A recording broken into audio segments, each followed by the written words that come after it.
Now,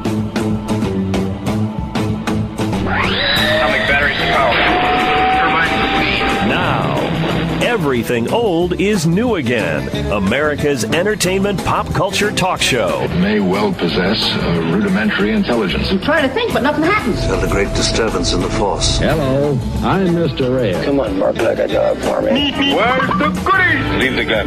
Take the cannoli. I bet you wouldn't have done anything like this if Mom and Dad were here. You filthy criminal. Excuse me while I whip this out. Go ahead.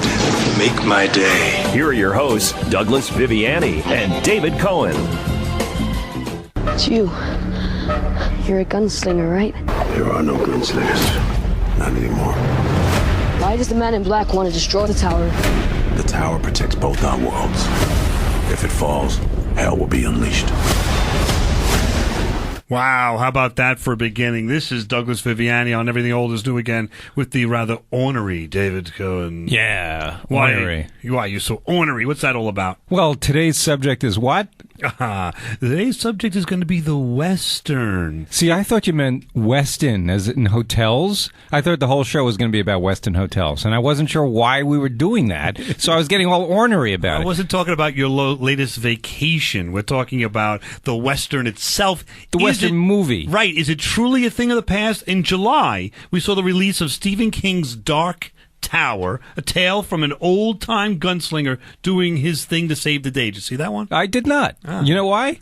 I hate Westerns. It was a Western. I hate Westins. Well, I hate Westerns. This was a twist on the Western tale, as there's a twist of supernatural in there. There's science fiction to deal with in this upgrade of the modern tale, using a typical Western motif. That seems to be what's happened since the turn of the century. The treatment of the Western in Hollywood has been twisted. This week we look at what was the secret of the old Western. I mean, it was Westerns were like the number one genre of entertainment back in the day. Its huge success from the 30s to the 80s, it was beyond reproach. But now you can barely find a Western. Thank goodness. There's a reason they're extinct. I don't know what happened to this genre of entertainment that was number one in the storytelling in Hollywood for almost 50 years, and now basically there's none being produced. What's up with that? Look, I don't know. I'm not a big Western fan, although I have to admit there are a few Western movies I like.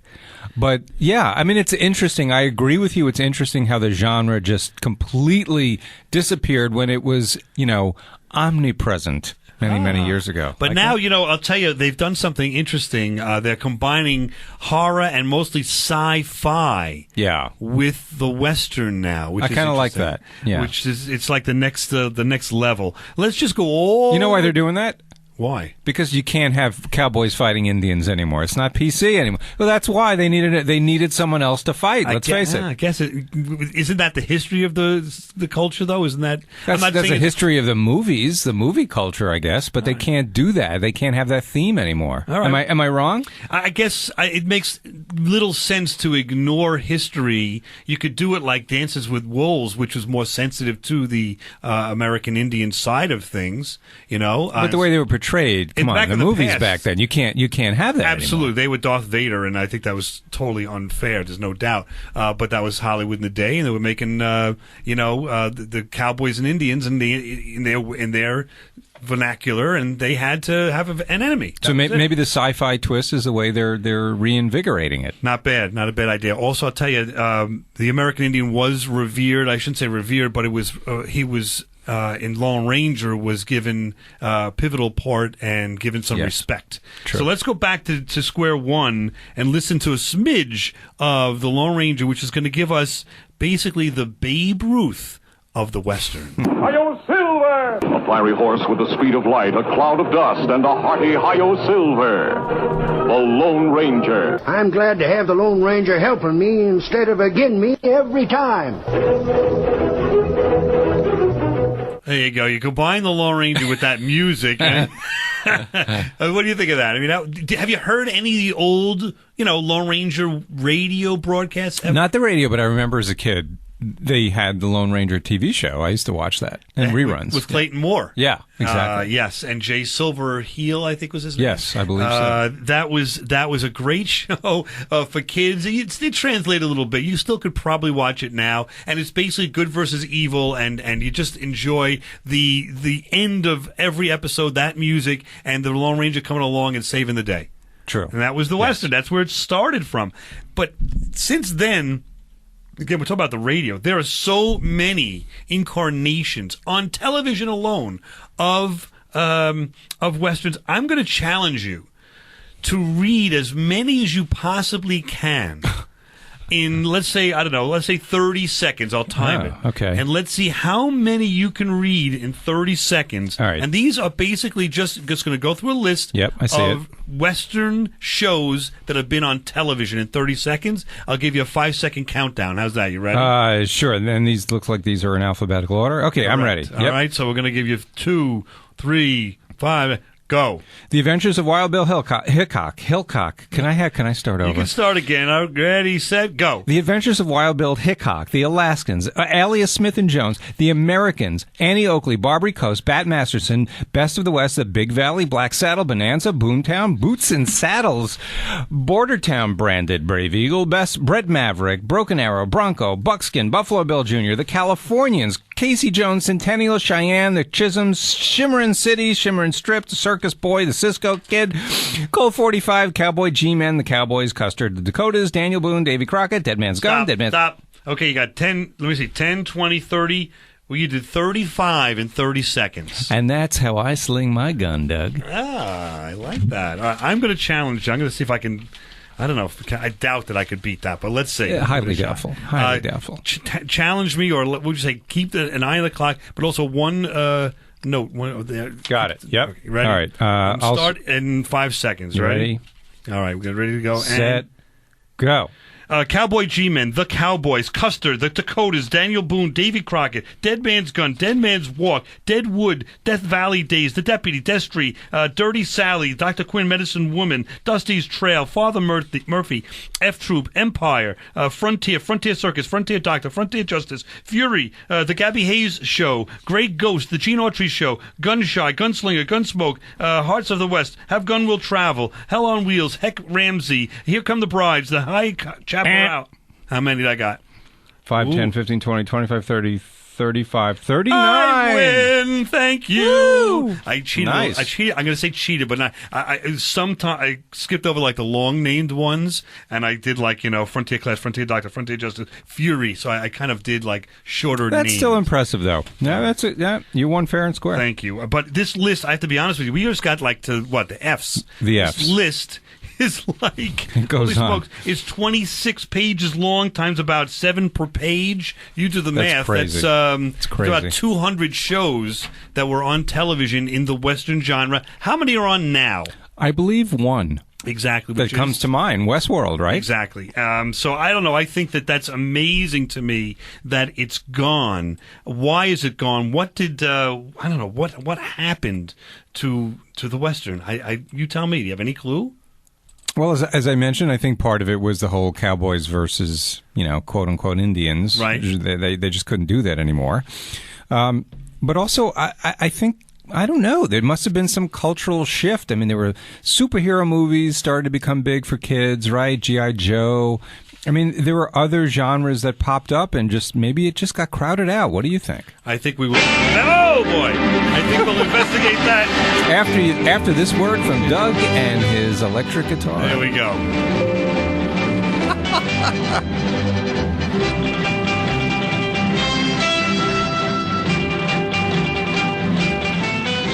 That's a theme from Bonanza. You remember that show?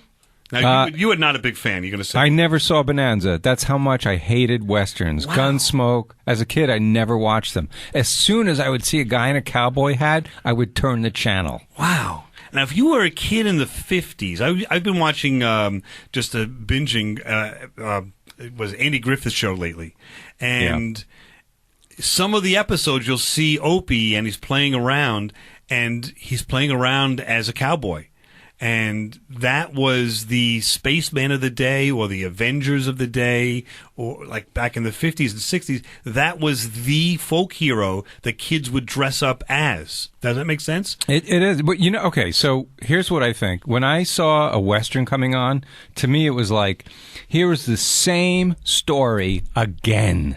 That's true. I know it from beginning to middle to end. It's the same story. It never changed. It never got off the theme. Okay. I mean, Bonanza did, I'm trying to think this now through, I think it was 14 seasons, something like 500 shows. And there were quite a number. Obviously, I'm sure, yeah.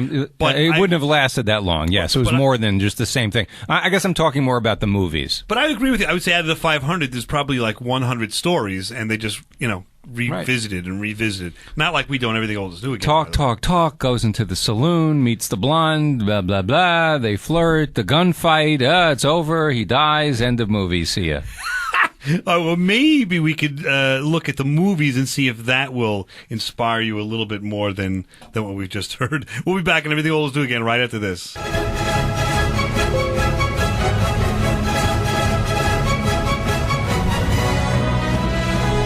You're listening to Everything Old is New Again, America's entertainment pop culture talk show with Douglas Viviani and David Cohen.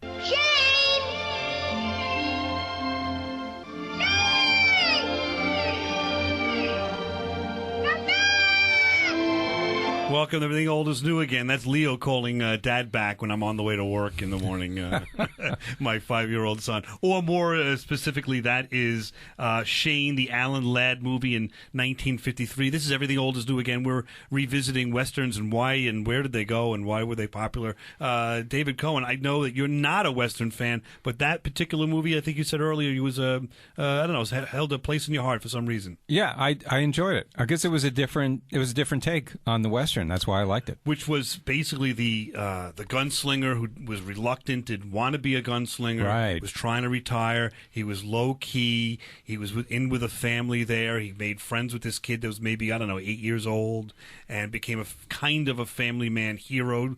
And then got cornered in a bar and had to shoot up the town or the villains once again. Right. And then he therefore had to move on because the memories of doing that, killing people left and right. Let's remember.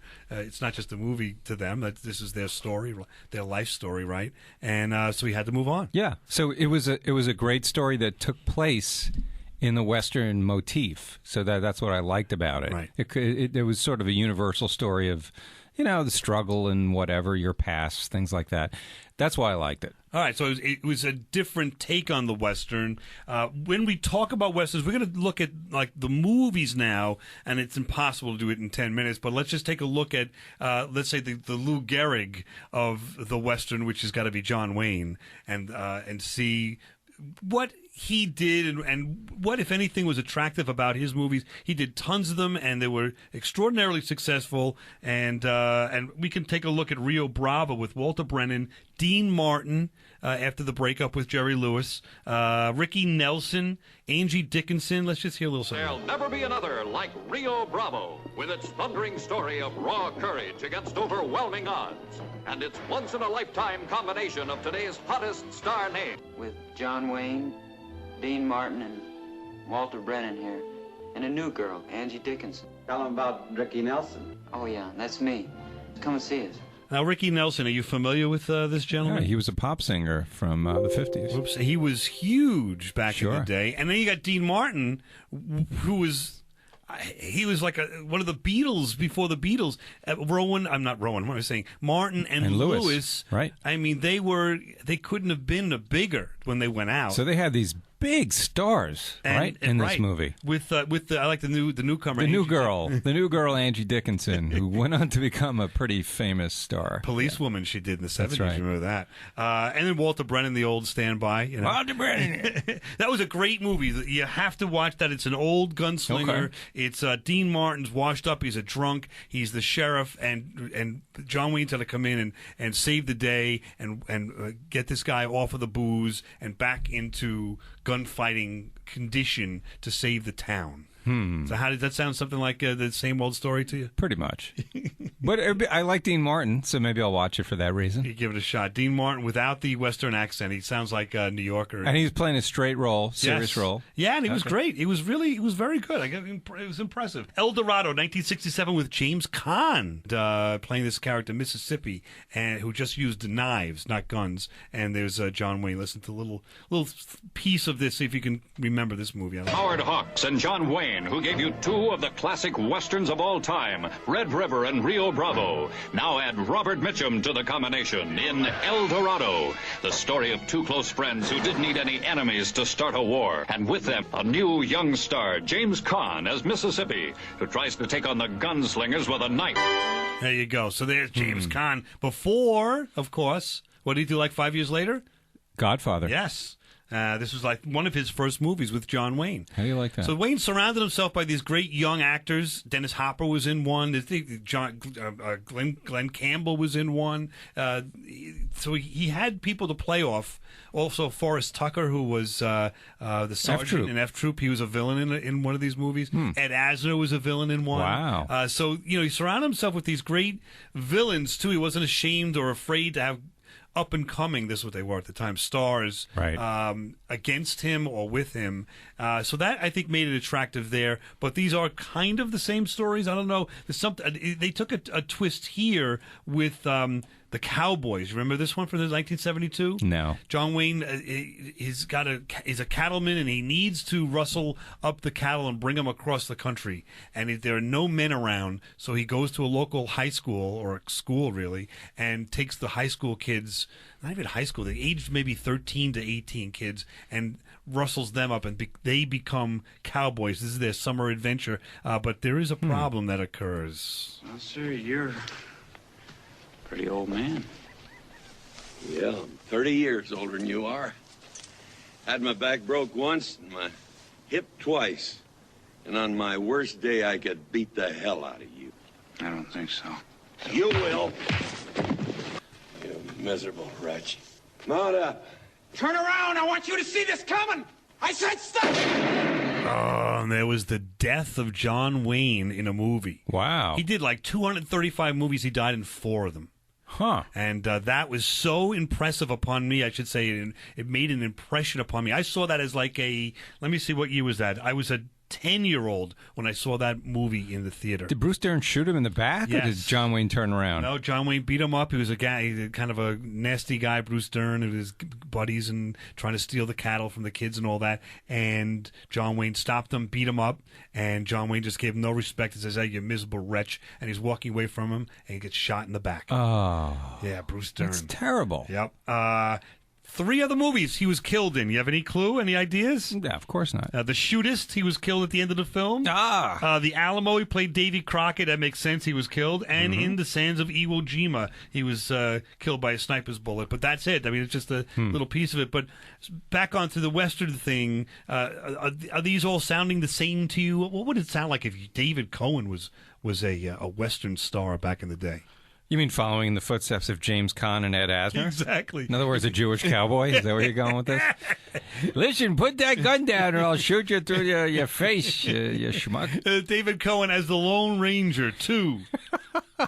T-O-O. Well, I do own, can I just say this, though? Yes. You'll be impressed by this. I own a pair of authentic cowboy boots. And I how do. and why? Explain that. I like them. I just like them. They feel great. They make me taller, which is always a plus. And it makes me actually look like I'm trying to be cool. Well, have you ever been out west to Nevada to like where we broadcast out of? Yes. There's a couple stations. We're in Reno, Nevada. We're in Carson City, Nevada. You've Beautiful been to these? country. Yes, I've been there. How about over Virginia City? Have you been there? No. Virginia City is an old western town, which is where Bonanza took place, I believe. Oh, okay. And it's still an active town. It's a mining town, and you can go to the old Bucket of Blood, which is a old saloon. It still exists from the 1800s. I forget who it was. Maybe it was Wild Bill Hitchcock. Somebody like that was killed in the Bucket of Blood. Huh. There was somebody that they played cards on the standard card table, but underneath the card table, a regular put a holder for his gun underneath the table, and if you cheated, he grabbed that gun from under the table and shot you dead. Wow. And that's what happened. I think it was Wild Bill Hitchcock, so I have to look that up now. But somebody was shot, and they still have the table right there. Really? Where this guy was shot playing cards. That's cool. How about that? You have your local poker game, and you get shot for You think the word would get out, though, right after the first guy was killed with the gun planted under the table? That I know there was no internet back then, but I think the word probably got around, like, don't cheat at this particular but how table. Do you even like, I play poker once a month with my buddies. I honestly have never cheated because I don't. How do you cheat? I don't know. I mean, you could try to look at someone's cards, but you mark them. I guess that used to be a thing. There's always this, like, some guy with maybe marking the cards, I guess. But there's always this guy with the card coming out of up the sleeve. But it doesn't make any sense. I guess maybe they had only one style of cards. Is it possible? I don't think that's possible. Where you would have a deck you would bring to the card game, and you could have extra spare cards and slip them into the deck or something. Yeah. I guess. That's true. So I wouldn't be able to get shot in the bucket of blood because I wouldn't know how to cheat. And I wouldn't be lasting too long either. I'd play cards. I was going to say, they'd want you in the game. They don't want to kill you. They want you to keep playing. Exactly. Go back to the mines for a week and a half. Come back up with your what would be that? The coal that would be in your digestive system, and just cough it up. Hack it up. Black coal. Here's a bucket of beer, warm, disgusting beer that you can drink. Those are the days. All right. Here's your paycheck. Go to that table. There are the four guys waiting for you. An hour later, you're back in the mines for another week and a half because you lost all your money. Some existence. Miserable. I'd love to see a movie about that. It sounds so great. Do you think they ever had a movie like that? All right, we'll be back, and everything old is new again right after this.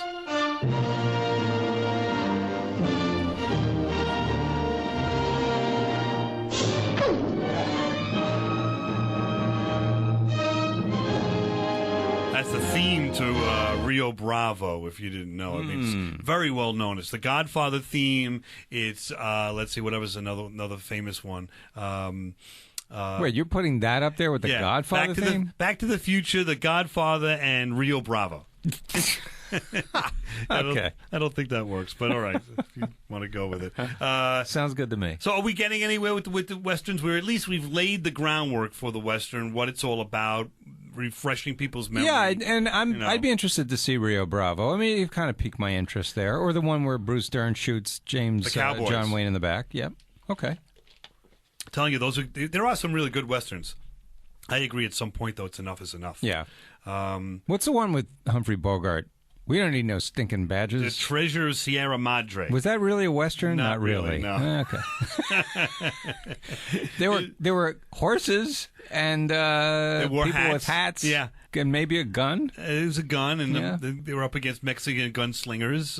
Okay. And they were holed up in a little area there, but not really, quite, huh? Yeah. All right. All right, we'll be back, and everything old is new again, talking America's pop culture with, of course, the pop culture expert himself, David Cohen. We'll be right back. Now, back to America's entertainment. That's not the one. You got to fire the engineer, Doug. Rio Bravo.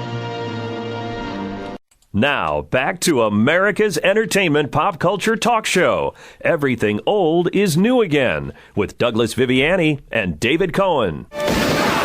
Kevin Kline, Scott Glenn, John Cleese, Kevin Costner, Brian Dennehy, Danny Glover, and Jeff Goldblum in a Lawrence Kasdan film. The rousing epic that blazed a new frontier and brought the Western back. In style, Silverado. How about that? Everything old is new again, bringing the Western back to at least your ears to try to remember what it was like. We talked about Westerns on television, starting with The Lone Ranger, Babe Ruth. We went to the movies. We talked about John Wayne, which is sort of the Lou Gehrig, if you will, of the Westerns, and try to at least refresh your memory a little bit that the Western was huge for like 50 years in Hollywood. And now the question is, where are we going with it? Let's talk a little bit about more of the modern Western, and it's not really modern, like current yet, but that was Silverado in the 80s. Do you remember that movie coming out? Did you have any interest in that one? I heard you play the clip, and I heard John Cleese because I like John Cleese, and I have no recollection of that movie, unfortunately. That was like in the 80s, it was like one of very few Westerns that was so memorable with so many stars, and they really did it right. They paid homage. They had one of those gunfights in the street, one-on-one. Yeah. What do you call that? A duel. Right. And they had cattle rustlers, and they had bar fights. They had Did it do well, though? Dirty Sheriff. Yeah, it did very well. Kevin Costner was in it. Okay. It was, as a young character, it was just an homage to all these movies in one. If you were to watch one movie, Western, and see all the plots of the Westerns, it's in Silverado. All the plots and subplots you've ever seen in any movie. All the cliches in one place. Was presented to us in Silverado. Unlike later on now in 92, little more modern, you've got Unforgiven. I saw that one. All right, Clint Eastwood, right? Yeah. And I think this is the last real Western movie made by Hollywood. Let's just take a glimpse to see if you remember any of this. In a time when lawmen were killers, What are y'all looking at? outlaws were heroes, and a bad reputation You're the one who killed William Harvey and robbed that train over Missouri? was as good as gold. Some legends will never be forgotten. Some wrongs can never be forgiven. Any man don't want to get killed. Better clear on out the back. Unforgiven. Very realistic appearing. I mean, I wasn't there in the day, but they made it in a way where there were very little heroes. Even the Gene Hackman character that was the sheriff was a nasty son of a gun, right. and not a good guy. It wasn't like the Lone Ranger, It wasn't like the John Wayne character. Yeah. But probably more realistic to survive in that world. It was almost like a Walking Dead kind of world. Yeah, that's true. That's true. Like totally. I mean, when you say lawless, think of The Walking Dead without the zombies, but just the way those people are acting. Right. That's the Wild West. Yeah. The worst part was how the humans reacted to each other. Exactly, right? exactly. So I really think that was very realistic, and that's where we were going after John Wayne and some of these movies, and even Silverado. But that was it, right? And that's it. That's the last original. The death knell. I think the last good original Western that we've seen. We've seen remakes now. I mean, there was Jeff Goldblum. I think was no, not Jeff Goldblum. Jeff Bridges with Matt Damon was in True Grit in 2010. Nominated for Academy Award, didn't win, but that's True Grit. That was the movie that John Wayne won the Academy Award for with Glenn Campbell in the movie. So let's just give a little bit of that, just so you remember that. In a time when lawmen were killers. That's not it. Wait a minute, but it's supposed to be, here's True Grit. Here we go. Sorry about that. I intend to see Papa's killer hanged. They tell me you're a man with true grit. What's your name, girl? My name is Maddie Ross. We'll avenge Papa's death. That was a remake, that right? was the Because I heard remake, Jeff Bridges in which there. He was nominated and all this. I thought I didn't think it was that good at all. People loved it, but I guess I was a big fan Of the original? Of the original, all of these. I loved all these John Waynes. I grew up on the John Waynes and all that. And so to see the remake and this guy take John Wayne's character, I mean, if you saw the original movie, you'd have a hard time with the new one. It's sort of like people that, I mean, I know this is provincial, but it's sort of like people that watched Mickey Mantle, but they also saw, Joe DiMaggio. They couldn't really profess their allegiance to Mickey Mantle that easily because their guy was. Does it make sense? Right. Joe DiMaggio. Yes. Sure. Even though he may not have been as good or just as good, whatever you want to say. Right. It's hard to get rid of your hero and admit that there's somebody new on the block who could be just as good. Exactly. But by the way, Jeff Bridges is great, but he did one movie that was a Western. So it's not like he's a Western star, If Clint Eastwood did that, maybe I'd be able to jump on that. That's just me, whatever. But and then there's Magnificent Seven that was originally done in the 1960s. Yul Brynner, Steve McQueen, Charles Bronson, Robert Vaughn from Man from Uncle, James Colburn, Eli Wallach. If you remember, these guys were the old school man's man. And by the way, all of them top of their game. All of them were huge stars. Then all we could muster up was, in 2016, Denzel Washington was great. Don't get me wrong. Chris Pratt I like. Ethan Hawke is okay, but that's it. Although this movie wasn't terrible, the new Magnificent Seven, again, is a remake. That's what we're doing now with the movies. Magnificent Seven was sort of, that's like a legendary movie, right? Even if you don't like Westerns, that goes down as like one of the top, 50 movies of all time, I think. Absolutely. Right? And taken from The Seven Samurai, which is a Japanese exactly movie, right. more. So it's like a cult following. Absolutely. 7 Samurai and then Magnificent Seven. And then we kind of watered it down. It was okay. I'm not going to say it was bad. It was better to me, better than True Grit. But again, not the original. But we went back to remaking a movie. Sir, I have a proposition. We're decent people being driven from our homes. Slaughtered in cold blood. So you seek revenge? I seek righteousness, but I'll take revenge. Took a job looking for some men to join me. Is it difficult? Impossible. How many you got so far? You and me? I mean, it's worth a shot. I'm not putting this movie down. If you didn't see the original, you definitely would enjoy this movie. Okay. I just think that it's awkward now that probably, again, from, I'm going to say, the mid-'90s or even Unforgiven 92 forward, we're seeing just remakes of Westerns, if you want to say the good Western movies. You're not seeing any original Westerns now in 20 years.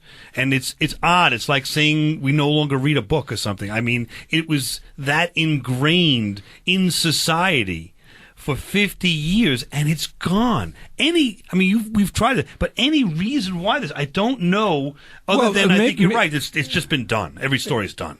Well, not only that, but, I mean, look at Hollywood now anyway with movies, right? There's very little original stuff being done. So you know, everything's a remake or, you know, a retelling or some BS like that. So, you know, you're not going to see a Western because it's now it would be considered new. Oh, what is this? A Western? Well, we've never done that before. We can't. No, we have to redo one that was made already. Right. But will we ever go back to the time where Westerns were like the cult hero of the day? If you were a kid in the 50s, you were dressing up as a cowboy. Right. Now, what are you dressing up as? Probably an Avenger or something like that. An Avenger or something Star Wars related. Or, right, a sci-fi. Which I'm not complaining because I'm a huge science fiction fan, but I don't like that a whole genre is gone. But I can understand it because let's think about it. Bonanza, they did like 535 episodes. You've got tons of these movies. We have 250 TV series alone that we tried to read through in last section. I'll tell you why. Because it represented a way of life that we will never have again. And we're so far removed from that way of life that it just doesn't entertain us anymore. Makes sense. That's my theory. We're back and everything old is new again right after Writer of the play for Law and Order in the early West. Return with us now to those thrilling days of yesteryear. The Lone Ranger rides again. How do you not want to tune this in?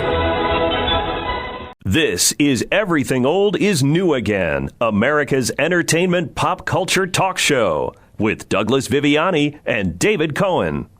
Is it demons? Why are you asking me? We're coming back! We're coming back! Welcome back to Everything Old is New Again. They're frightened of us coming back. You hear Harrison Ford warning everybody from the commercial break that we're coming back. Was he talking about us? No. I mean, he should have been, but I don't think he was. He was talking about aliens, and Right. that was Cowboys and Aliens, 2011. Harrison Ford from Indiana Jones, of course. Daniel Craig from 007, James Bond himself, presented themselves in a Steven Spielberg production, and it fell flat on its face. I didn't think it was that bad, but it was a Saturday morning B-movie kind of a movie. To get dressed up and pay money and go to a theater and all that, it just didn't have the gravitas.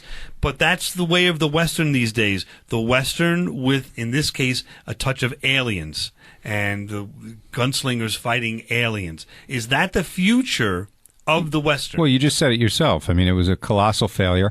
I saw a preview from it at another movie I was attending, and I thought it was a joke. I thought there was, you know, okay, what's the catch here? Who made this? Was this is this a National Lampoon movie? Right. No, this was serious. Yeah, and think about it. Daniel Craig and Harrison Ford are no slouches. At that point in time, 2011, they're basically at the top of their game. True. And it just didn't work.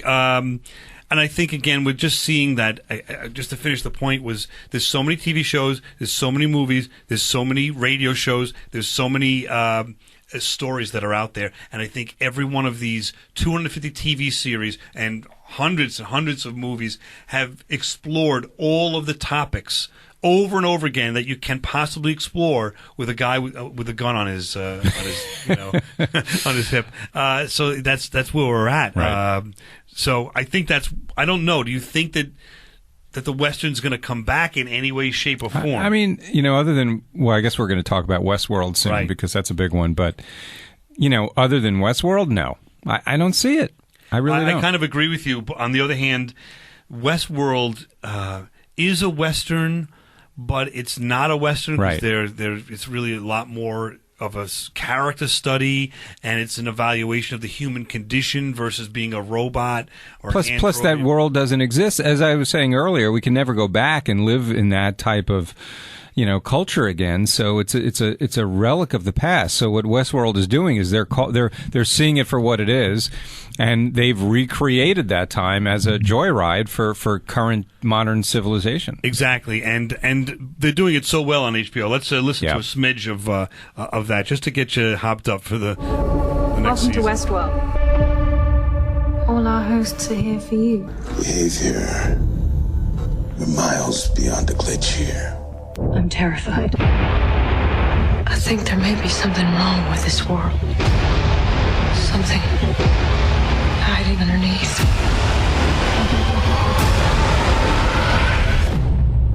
These violent delights have violent ends. And boy, was there, I'm not going to ruin it, but boy, was there a violent end to season 1. Yeah. Unexpected, I think, as well. Totally unexpected. So what do you think of this? When this came out, it was not necessarily billed as a Western, but you could tell this Western motif. What did you think? Right. Well, I remember it was a movie originally, and from the 70s, I think, and I had never seen it. Yul Brynner, again, same guy from Magnificent Seven. Right. And when it came out on TV, there was some immediate buzz about it, and I didn't watch it right away, but I did end up catching up with it. And, I mean, am I wrong? You can't wait, whenever that's going to be, for the next season to come out. It was amazing, because it wasn't just shoot-em-ups, but there were shoot-em-ups going on. There were. There was Western stuff going on, but it was beyond that. That was sort of the surface.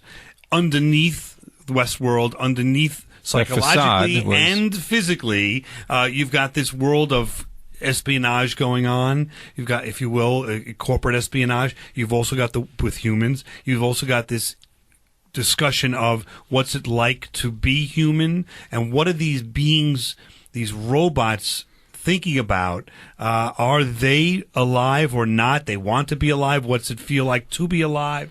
All that evaluation of the human condition. I think it's so well done, and it takes the original story way beyond what the movie was. Right.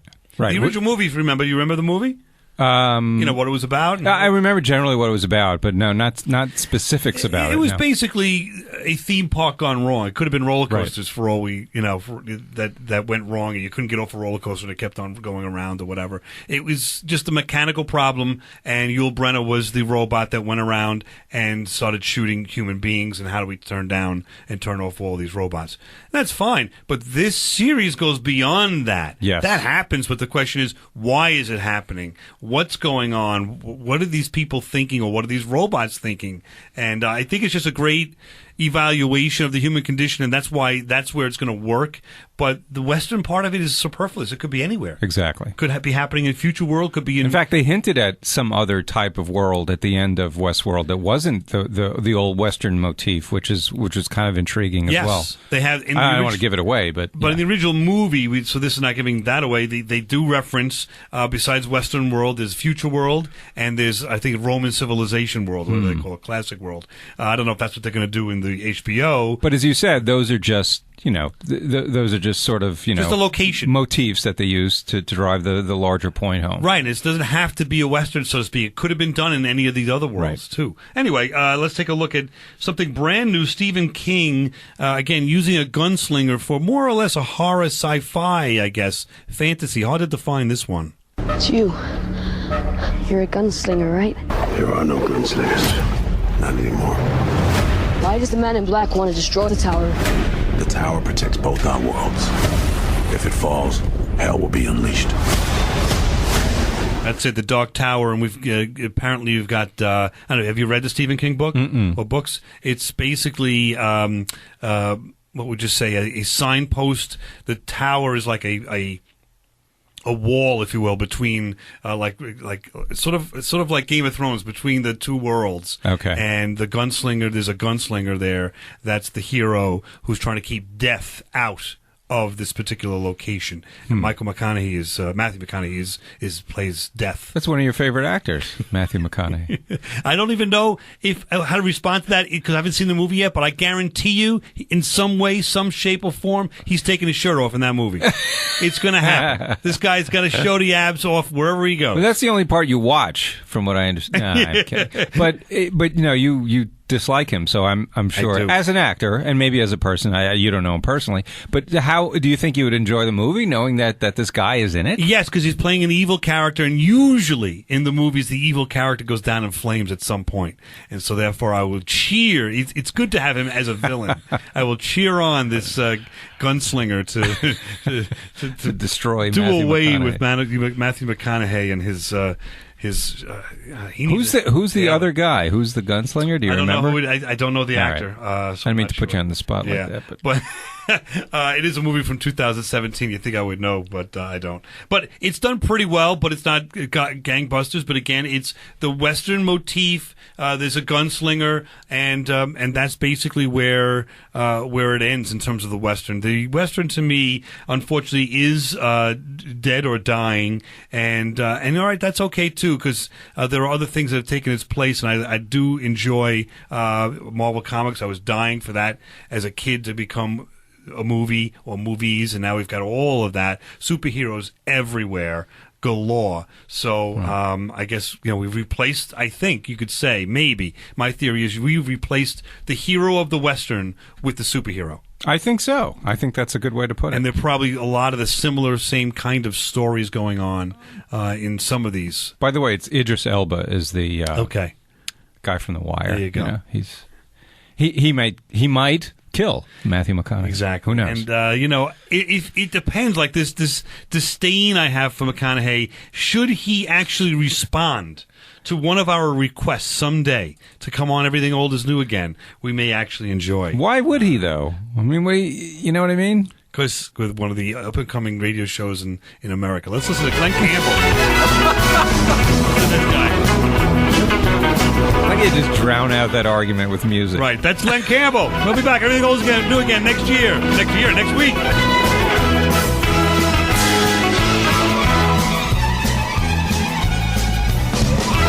Let me just give you this. We're on our little podcast section here. Let's play this out. I want to see, maybe I can cut this in. But on the way out, we're going to listen to Glenn Campbell talk about his introduction to the Western himself. And let's just see what this is. We'll be back on Everything Old is New Again next week. EverythingOldIsNewAgain.biz. If you want to hear an old show, EverythingOldIsNewAgain.biz. I'm back next week. The first Western movie I saw was The Lone Ranger in Tonto. I'd like to do it in remembrance of Clayton Moore, my first Western hero, and Jay Silverhill. See, they were really something else. Hi-Yo Silver, away! Get 'em up, Scout!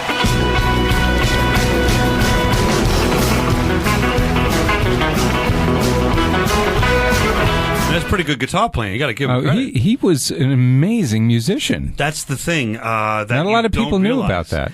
I spoke about this on. It just brings to mind the show that I do on Friday mornings in California that you're always invited to do. By the way, he keeps on asking me at KVGC. Jim. I don't get up that early.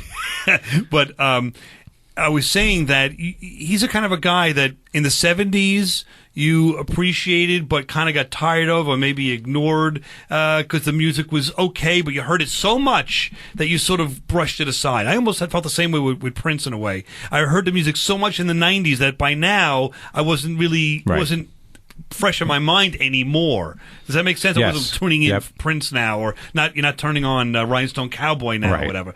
But now, unfortunately, when the person dies, you do go back and look. Yeah. And you evaluate that man. I'm talking about Glenn Campbell now. He pretty good actor, had a great TV show that went on for a long time. He was a very friendly person, very magnanimous personality, from what I understand. But take a look. Tell me about your guitar. Tell me about what you think of the way he played that guitar. Well, he was a renowned session guitarist. So he was a renowned musician. He played on a lot of Phil Spector records. He played for the Beach Boys. But he was one, I forget the name of the group of musicians. I wish I remember now. But they were given a name, and they were basically, if you wanted the best in the business, you got this group together, including Glenn Campbell. That's how good he was as a guitarist. So he really made, he cut his teeth on being a musician first, a singer later. Right, and when you listen to things like that, what he just played, and what we just played for you, he ended up playing that on top of his head without even looking. I mean, they said that he was a guitar, I'm not good at this word, but improvisario. Yeah, What's that word? Said it. Impresario.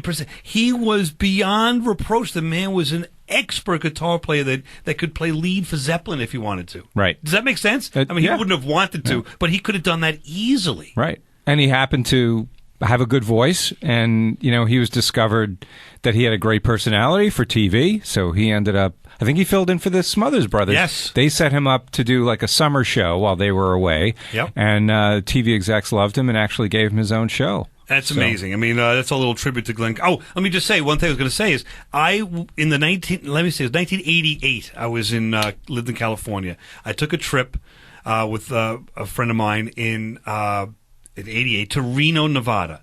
And in Reno, I was like, what are we going to do here? Whatever, because it was close to another location in Nevada. We were just visiting around. And there in the marquee is Glenn Campbell. He's the star of a show in Reno. And it's like a Vegas-style show, right? So, all right, I mean, what the heck? We're staying in this hotel. I guess I'll go see him. It's okay. I mean, no real excitement to see him at all. I go in there, and I listen to this presentation. He did Beach Boys songs. He did all of his stuff. He did what we just heard, that guitar playing. He was very interactive with the audience. I walked out of there and I was so incredibly impressed. I guess also when you walk in not expecting anything, right? That's different, Yeah, no, but he blew you away. He blew me away the way he played the guitar, the way he presented himself, the music a lot of the songs that he had that you don't really realize, because you've heard him so many times, you don't realize he's been in it. The Wrecking Crew. That was the name. That was the group of studio musicians. Exactly. They played backup for the Monkees. They played backup for so many musicians in the day. They were almost like that. Now I'm going to get us into trouble because I can't remember their name.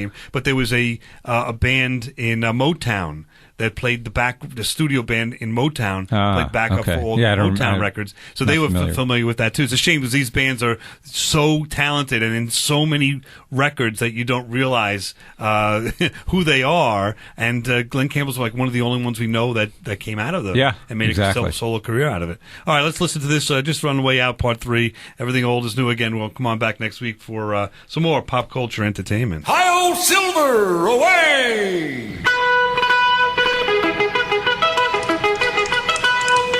Get 'em up, Scout!